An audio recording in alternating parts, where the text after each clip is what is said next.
Lesgezi indaba za-1 KZN TV fundala usamgeliswa kaNqulunga ngekubingelela imbukeli asikubhekele ihamba phambili osukwini namhlanje. Ukwetshiwe owabulala intombi bakhathazekile abazali ngokugqekeza kwesikole kanti uqinile umthetho kwabathutha izingane zesikole. Inkantolo kaMantshi yaseScottsburg ilahleke uNtuthuko Sosibo neminyaka engama-27 ngecala lokubulala isinqandamathi sakhe uMandisa Cele owayeneminyaka engama-20 efunda uMadikitsheni. Inkantolo iveza ukuthi kuyomangalelwa uhlulekile ukuziveza emsulwa ngezitsolo abebekwezona. Lona uNtuthuko Sosibo neminyaka engama-27 ubudala olahlwe yicala lokubulala umama wengane yakhe uMandisa Cele owayefunda uMadikitsheni Sinokubonga High eMthwalume. uNtuthuko ubevele enkantolo kaMantshi yaseScottsburg ebhekene naleli cala. Ngokubufakazi enkantolo, umufi watholwe namanxeba okushawa emzimbeni, ikhanda libokozela engathi lalishawa udongeni. Ubaba omncane kamufi uthi bahlukumezeke kakhulu ngokubulawa kwaMandisa. Sihlukumezekile kakhulu somndeni ngokushona kwaMandisa ngoba amathemba amaningi bese siwabeke kuyena njengomuntu obefunda ugrade 12. Ngokulahlekelwa uyena nje salahlekelwa okukhulu. Kodwa ke sesolindela inkantolo ukuthi yona ke iphuma nasiphi isinqumo. Uchaza ngesihluka abulawa ngaso umufi. Angikhombisa amaphoyisa ngoba ekade sebuya ngaphakathi endlini angikhombisa empedeni lewe laliswe khona empedeni embozwe wafika mbozwa ngengubo zokulala ngaphezulu kwengubo zokulala kwabe sekubekwe ingubo zokugqoka emsamo eduze kombhede izinto engayithola engabona ukuthi uMandisa ezasetshenziswa ekulimazeni uMandisa isihlalo ibheki lesihlalo elaliphukile elalinegazi kuphinde kuzoba istand se-ironing board ngoba la emlenzeni wayehlaza la emlenzeni okukhombisa ukuthi wekade eshawa ngalezi zinto.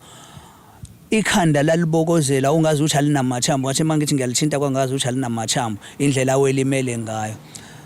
Emnyango kwistand sika George lengicabanga ukuthi weshawa khona kusona kwakukhona inqwaba yegazi eduze kwestand. Mawuhamba estubhini lesi esigudle indlu uyongena ngaphakathi endlini uyalibona igazi ukuthi wemhudula emdonsa ngeenyawo. Kodwa iskipa wesigqokile isona esasihamba sidonsa igazi ngoba liyabonakala ukuhamba kwalo igazi azayongena naye endlini. Kuphinde kuzoba khona igazi elisuka egcekeni liyongena komunye umuzi owumakhelwane ongezansi. Yabo okukhomba ukuthi wake waqale wabaleka wayongena kamakhelwane wamlanda lapho futhi liyaphinda liyabuya igazi libuyele liyongena endlini ngaphakathi endlini. Uthi ummangalelwa wayemhlukumeza umufi. Ngafika ngathola ukuthi uke wamshawazi wabulala amawindi endlu. Ngafika ke wabaleka ke kushuthi weza ukuthi ngiyeza ngoba ngangiqale ngamfonela uMandisa ngamtshela yazi ngiza lapho ngesimo esikanje kanje ngathi ngiyafika ngafike ngekho ebalekile. Uthi bayomukela noma isiphi isigwebo.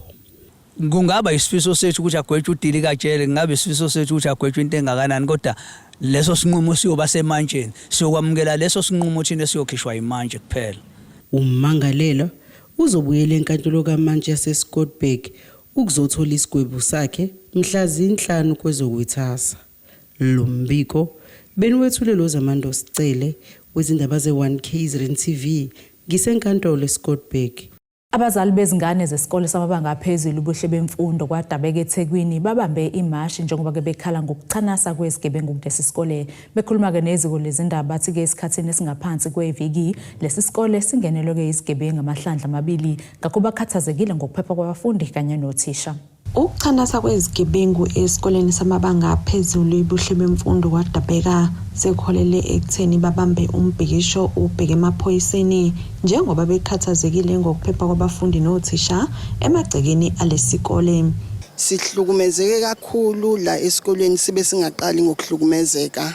Ziningi izinto zenzeka kungenwa la esikolweni kuthathwe izinto kuphucwe izingane amafoni.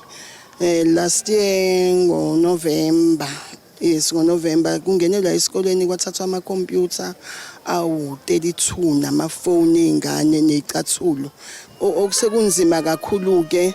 Namhlanje nje ngolosihlanu nje ngolosithathu kungeniwe la esikolweni kwaphazamiseka othisha kunopotsho ongale enzansi la kuyikhona abangena khona lenswelaboya la kuyikhona abangena khona bese bekwazi ukungena kulama classes kakhulukazi angenzansi.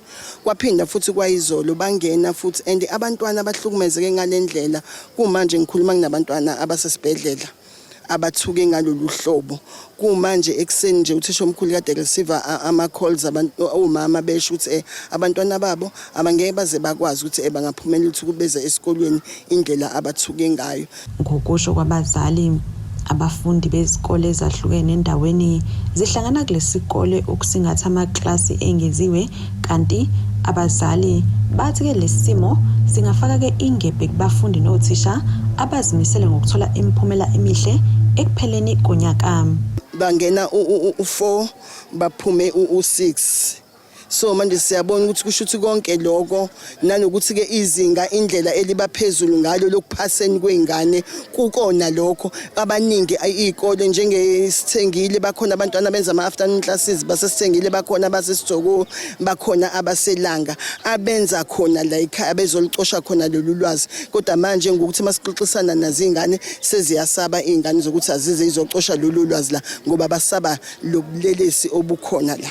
Abazali bathi ke bafuna kubuyekezwe okungabi nezinsiza zokuzivikela kwabaqaphi basezikoleni. Into esifisa yenzeke ezumphakathi futhi ke abantu abakuona ama SGBs siyafisa ukuthi i-department isondele kuthina because one of the things esiyibonile ukuthi sidalela lo thuthuva sithatha obaba basendaweni ezama security abangekho equipped ngezinto ezithinta i-security kugcine kuba yibona abasigadela izikole. So njengoba besigadela izikole abahlome ngalutho bagadile nje ukuthi kwenzekani. And la ngezansi nje ekhulugqami one believes ukuthi i-security lakhona lizela limala ngenxa yokuthi kushuthi limbonile oyedwa noma libazile because akujwayelekile ukuthi baze bafike la abalimaza khona baye bakhuleke nje ama security mase bathatha lokho abakufunayo but la ngezansi ekhulugqame baze balilimaza impela i-security okuyimaya nje amthola ukuthi lithatha esibhedlela. Imizamo yokuthola umnyango wezemfundo KwaZulu-Natal yephunzile ezidabeni ze-One KZN TV kube kuntombi khona Mvubu ngesethekwini. Emva kwezingozi ezibandakanye abafundi selokhu kuqala unyaka amaphoyisa omgwaqo ngaphansi kwamasipala abaqhulusi bathatha ixathu lokwenza ke isivimba umgwaqo lapho begxile kakhulu kezimoto nesithutha abafundi ukuqinisekisa ukuba ke lezi imoto zikulungele ukuthutha abafundi ukubheka ngokwesibalo sabafundi emotweni kanye nokuhlola ukuba ke abashayeli banazo izincwadi zokushayela.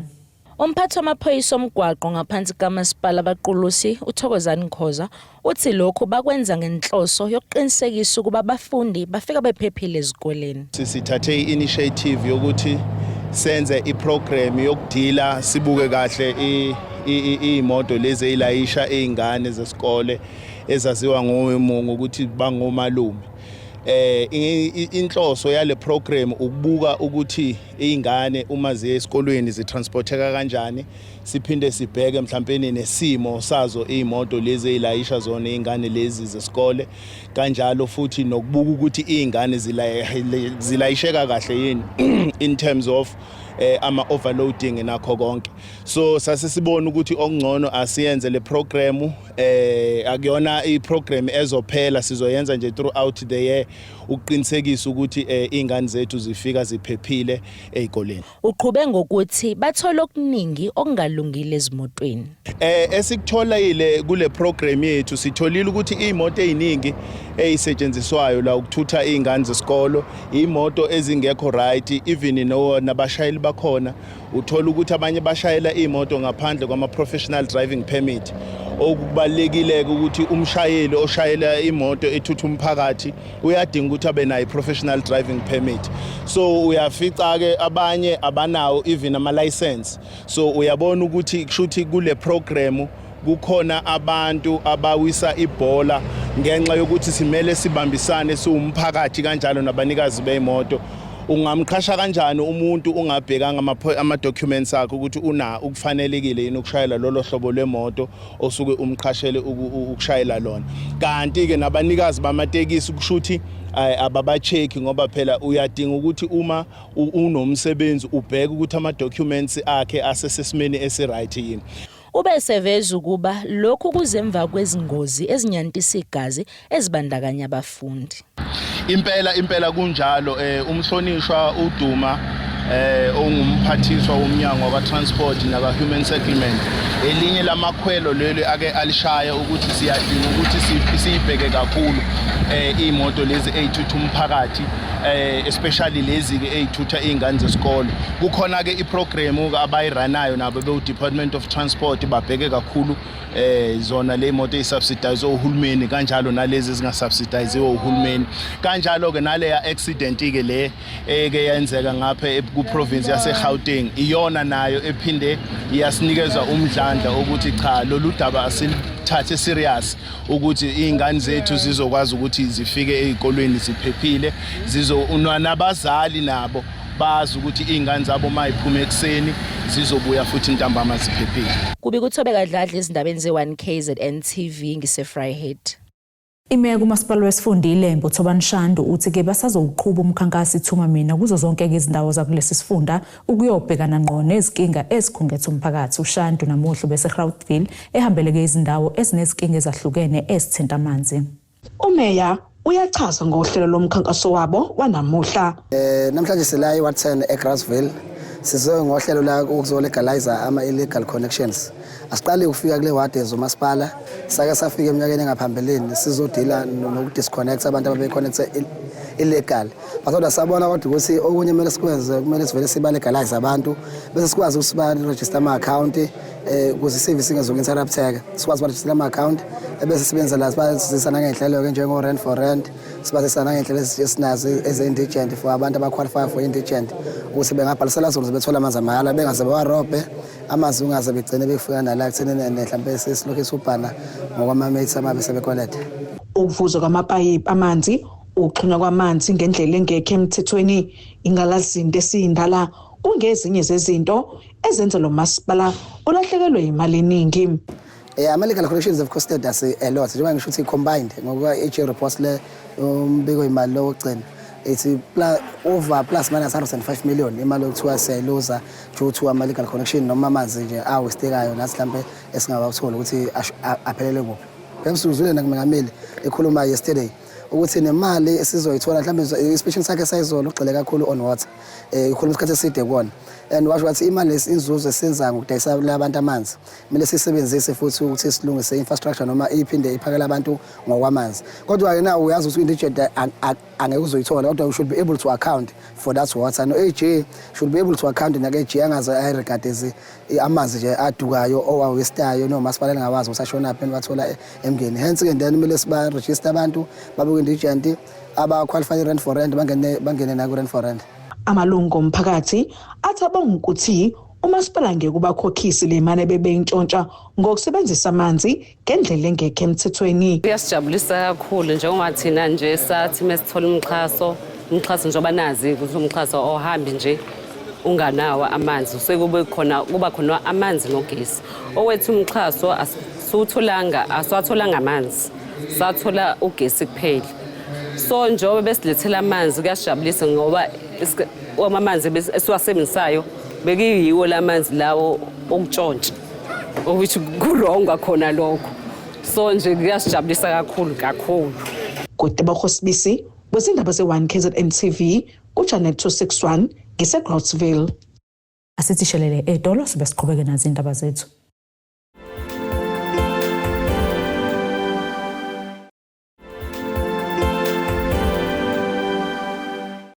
Asikwamukele mbukeli ke ubukela indaba ze1KZN TV nazi ihlokwana kuyizona ehamba phambili osunda namhlanje.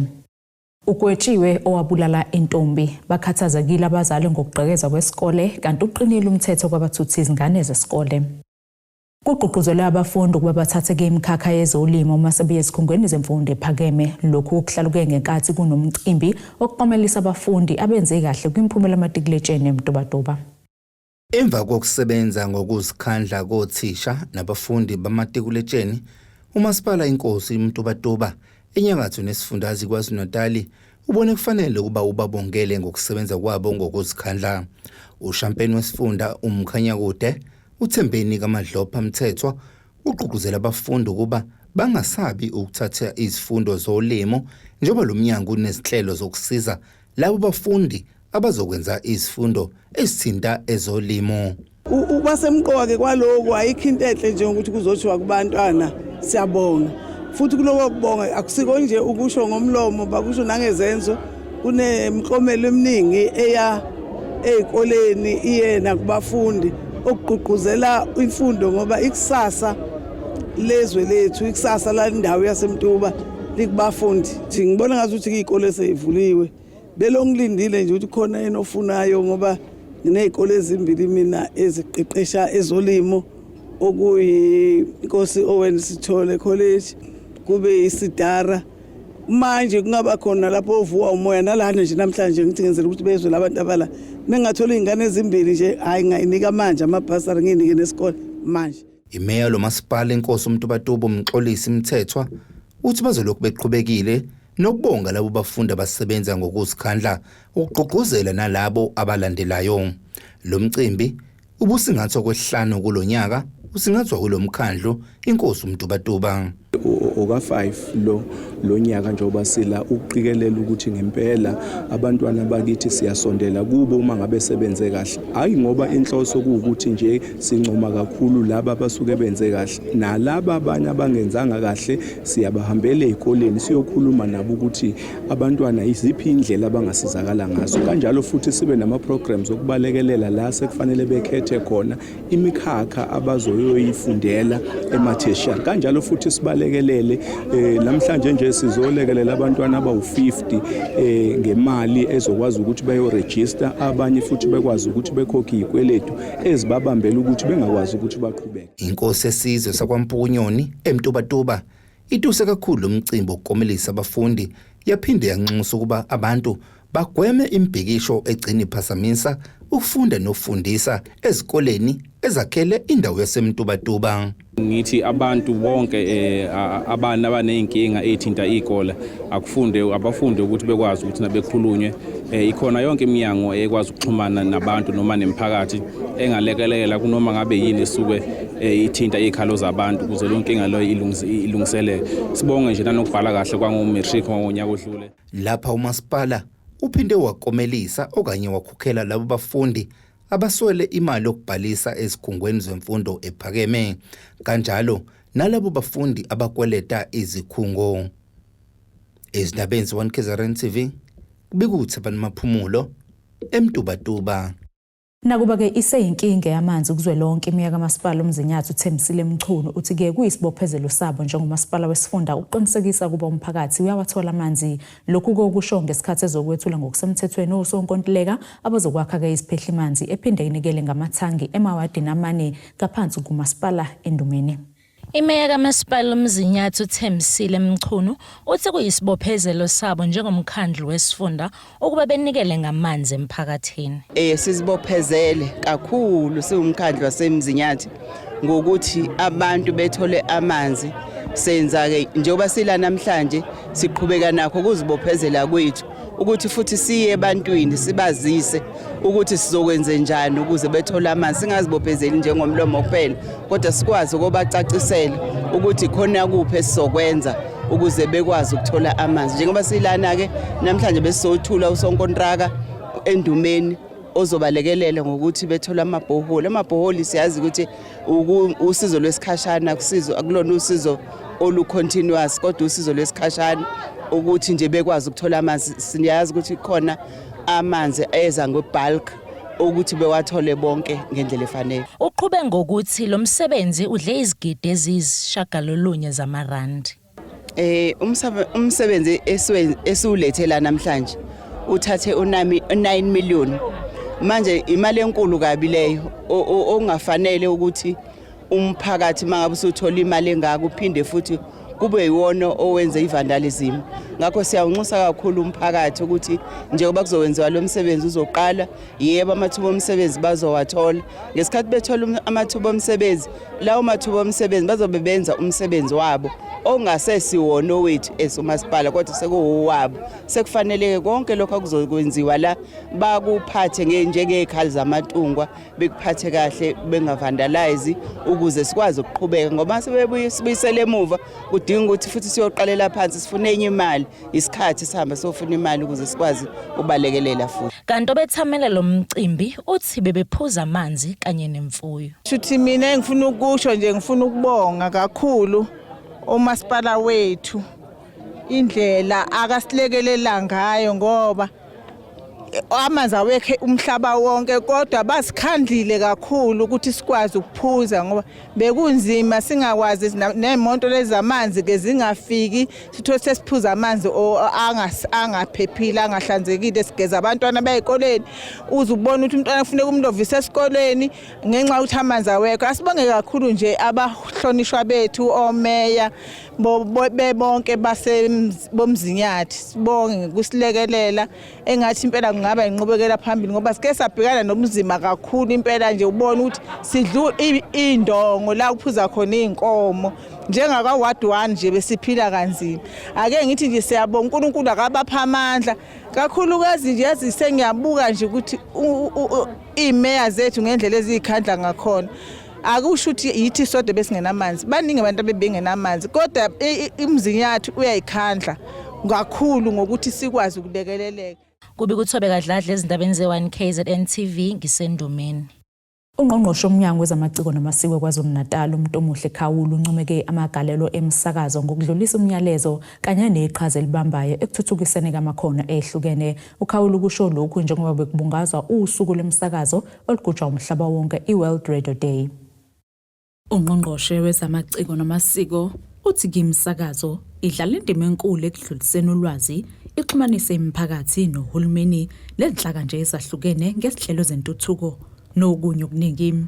Well usuku namhlanje usuku olukhulu emhlabeni wonke coincidentally ke kube umhla ka13 kwawo lesihlanu kodwa kasikuthathi kanjalo usuku olukhulu kakhulu lapho sigubha khona umhlaba wonke ukuba khona kumsakazo umsakazo iwona ndlela yokuxhumana bese kuqaleni kwezinto zokuxhumana kwabantu emhlabeni ngakho ke sihalalisa kakhulu namhlanje sihalalisa ukusungulwa kwendlela yokuxhumana yabantu ngomsakazo siyazi ukuthi ke nakithi la KwaZulu-Natal ukusakaza kunendima enkulu kuyihambile ihamba ishintsha evolve ngolimi lesilungu futhi akuzukuma kuloko khona namhlanje kukhona ngeminye iminyaka eminingi nama decades amaningi ezayo abayokufica sekwashintsha bese kuba inamhlanje sekuba inganekwane kulabo abayobe bephila ngalezo zikhathi kodwa ke lokhu ke okukhona namhlanje siyaqhakambisa siyakucelebrate siyakuhalalisa sithi nje imsakazo ayiqhubeke yenza lo msebenzi omuhle wenza emphakathini izeko noma ezobuchwepheshe zithuthuka usuku nosuku kodwa lokho ke akushintshi izwi lomuntu osuke esakaza ngemumva edlulisa umyalezo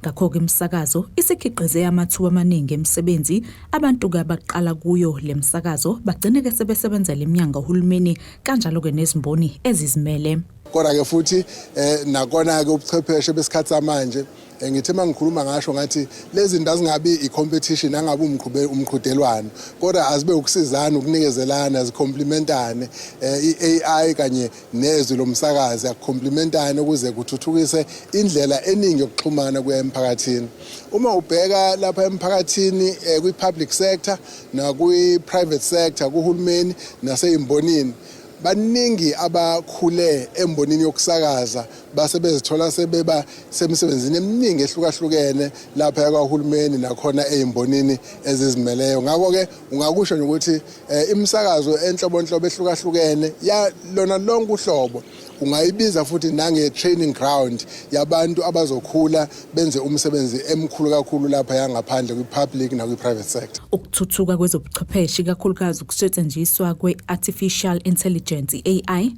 kunomthelelo omuhle njengoba ke kulekelela ukuthi ke kuthuthukiswe indlela yokusakaza. Journalism has largely been shaped by technology. So every time technology changes, or the platforms for disseminating information changes, journalism sort of shifts a bit. And it gives opportunities, in fact, throughout the evolutions of the various platforms through which journalism is practiced, we've seen that it has given more opportunities for journalism. So from print to broadcast, I think it's important that as leaders we emphasize that it's used to support. It could never take away the authenticity and, the realness of community radio stations. There's radio overall, but there's community radio stations which has lasted so long because its essence relies on the human element of it. Sisishelele itolo futhi sibe siqhubeke nasindaba zethu.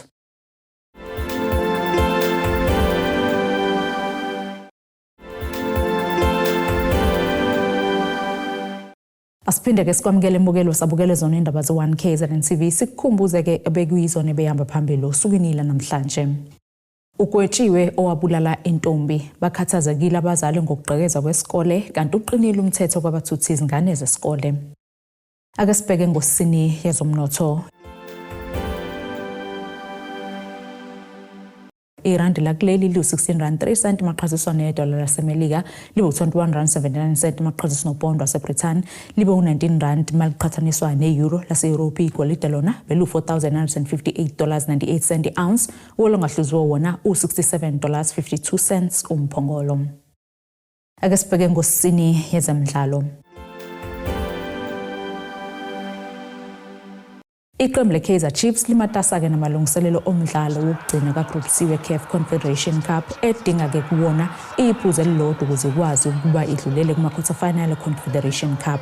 Njengoba-ke belisaqhubeka kahle kuyona yonke imidlalo eseliyidlalile kulo mncintiswano, amakhosikazi obhekane nezamaleki yase-Egypt ngomgqibelo ngehora lesithupha ntambama eSuez Canal Authority Stadium. Nasi-ke isimo sezulu sakusasa sinalindeleka.